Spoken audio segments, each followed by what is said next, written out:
got to be at least a little tempting, right?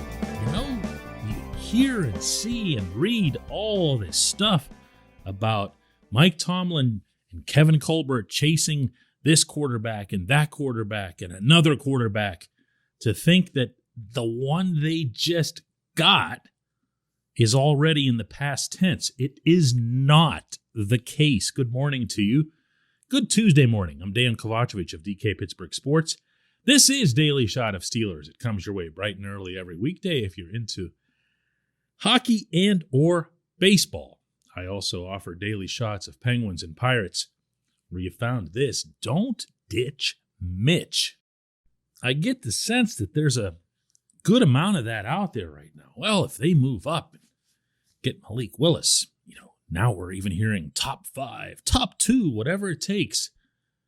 If they do that, that'll be the end of not just Mitch Trubisky, but all of the quarterbacks in the fold. They're all just going to be sent out to sea while the new franchise wunderkind comes in and makes everything work like magic. It's not going to happen. It's not going to happen. For one, Trubisky signed to a 2-year deal at a pretty considerable amount of cash, depending on how the various incentives play out. And that's a pretty reasonable and common timetable to groom a quarterback who'd be coming in as seemingly raw as Willis would. So the timeline works for Trubisky just right there in and of itself, aligning with a potential draft pick. For another thing, and this is something I was trying to emphasize at the time of Trubisky's signing, he's 27. And even though he's got 5 NFL seasons, 57 starts to his name, I don't believe that you could find anyone in the football world, not even Trubisky's most ardent critics, who'd suggest that he's some finished product, who'd suggest that he's a completely known commodity. I've been over the Bears and ripping them for the way they've bungled quarterbacks for like 30 years now.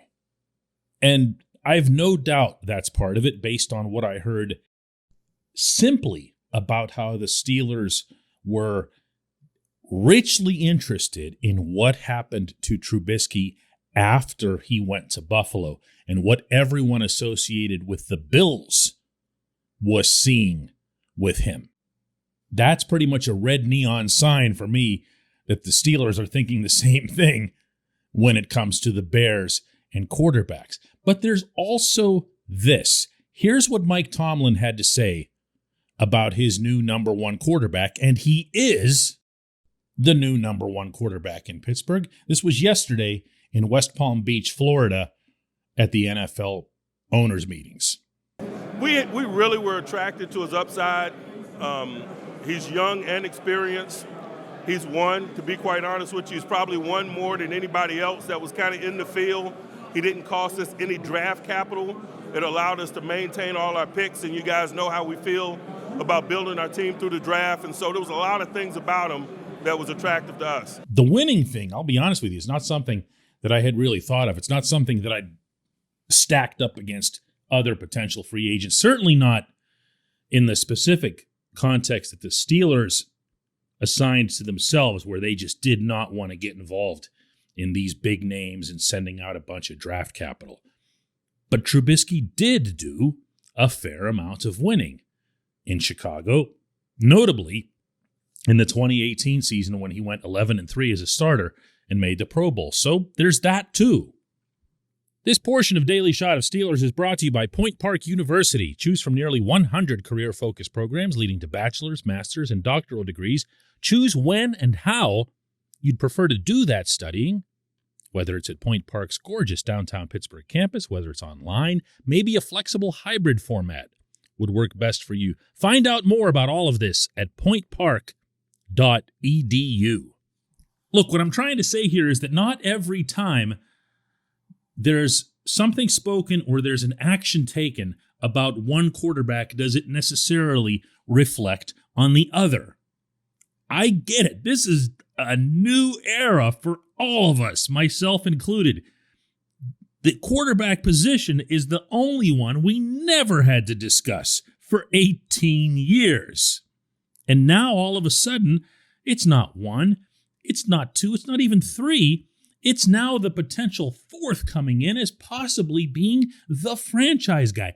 We're in totally uncharted waters here. And I don't just mean those of us who've experienced the last 10, 20 years. I'm talking about in franchise history. I mean, I suppose you could, those of you who go way back, go to the early 1970s when there was Terry Bradshaw struggling and you had Terry Hanratty, you had Joe Gilliam in the mix there for a while. But once Bradshaw figured it out, he took off. And I'd say that's the way to look at this scenario, including, notably, as it relates to Trubisky. And here's why. Picture this. Trubisky comes in and plays extremely well. All right? It's not out of the realm of possibility. I'm not predicting it. I'm not setting it in stone. Let's just suppose that it happens. He comes in, the Bills found something in him. They fixed this, that, helped him read the field, and the Steelers in turn set up an offense that was designed to be 100% Mitch. Maybe like 70% Mitch, 30% Najee, all right? And it works, and everyone around here is going, Mitch, yeah, man, Mitch. Even if Malik Willis is in the fold and he's standing on a sideline, heck, even if he's involved in the offense in some capacity, you know what I'm talking about. Those Taysom Hill type of plays that running in New Orleans. The Steelers did it early on in Cordell Stewart's career. You get your superb athlete out onto the field, get the ball in his hands one way or the other. Even if that's the case, by year's end, Trubisky will be 28 years old, or 10 years younger than we just saw Ben Roethlisberger. And no one at all is going to be in any hurry to pull the plug on him for the shiny new toy in a couple of years.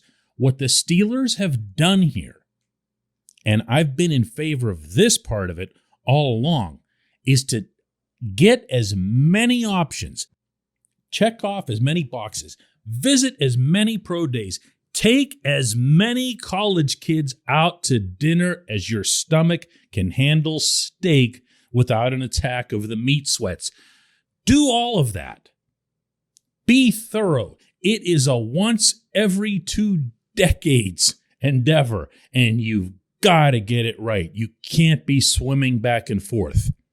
The best way to do that is not only to bring in quality or quarterbacks of pedigree, and 3 of these quarterbacks that I'm describing would be first-rounders, and the other, Mason Rudolph, had a first-round grade hung on him by this same management team. That's putting a lot into the mix. Let's see who emerges. Nothing wrong with that. Absolutely no benefit to prejudging it. When we come back, just one question.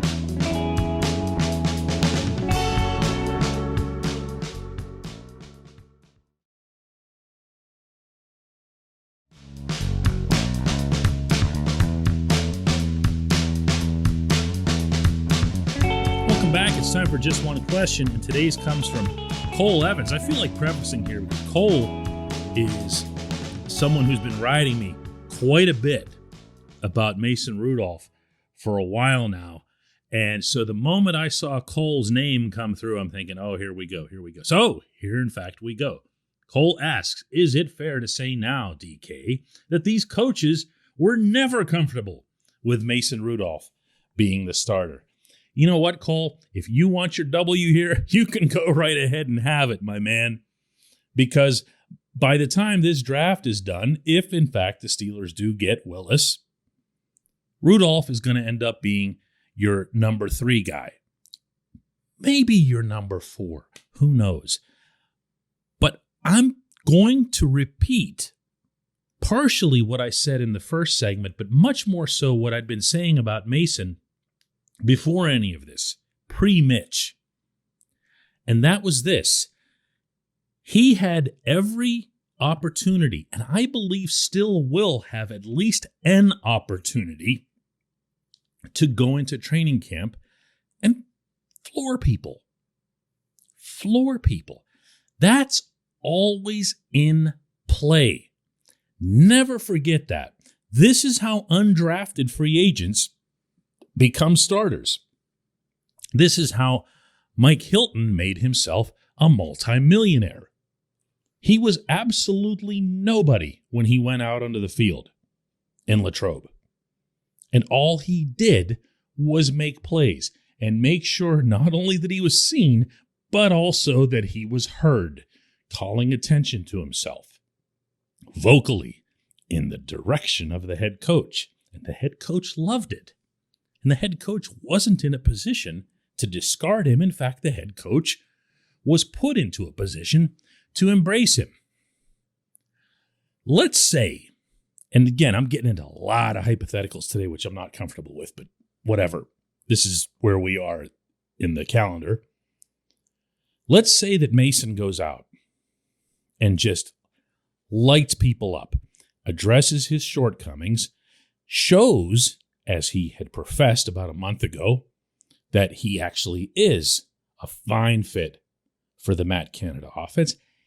He could be getting second team reps. He could be getting scout team reps, and it won't matter. It won't matter because his performance will be what counts.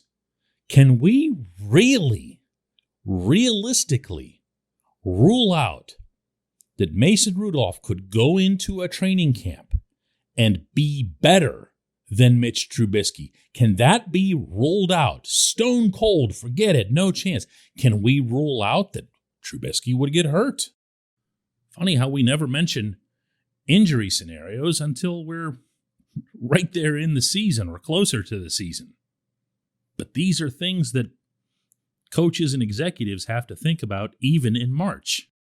So not to sound like I'm ducking your parade there, Cole, but look, they sent a very strong signal, the Steelers did, all of them, that they wanted a lot of people competing at the quarterback position. And here we are now, even after they went and added Trubisky, they're still searching everywhere, relentlessly, day after day, like scavengers. If you choose to view all of that as an indictment on Rudolph, go nuts. I am preferring to look at it as more a case of the Steelers are just taking absolutely everything they've got, every weapon in the arsenal, and throwing it at the most important position on their team. I appreciate the question, Cole. I appreciate the class with which you conducted yourself in your victory lap. Let's do another one of these tomorrow.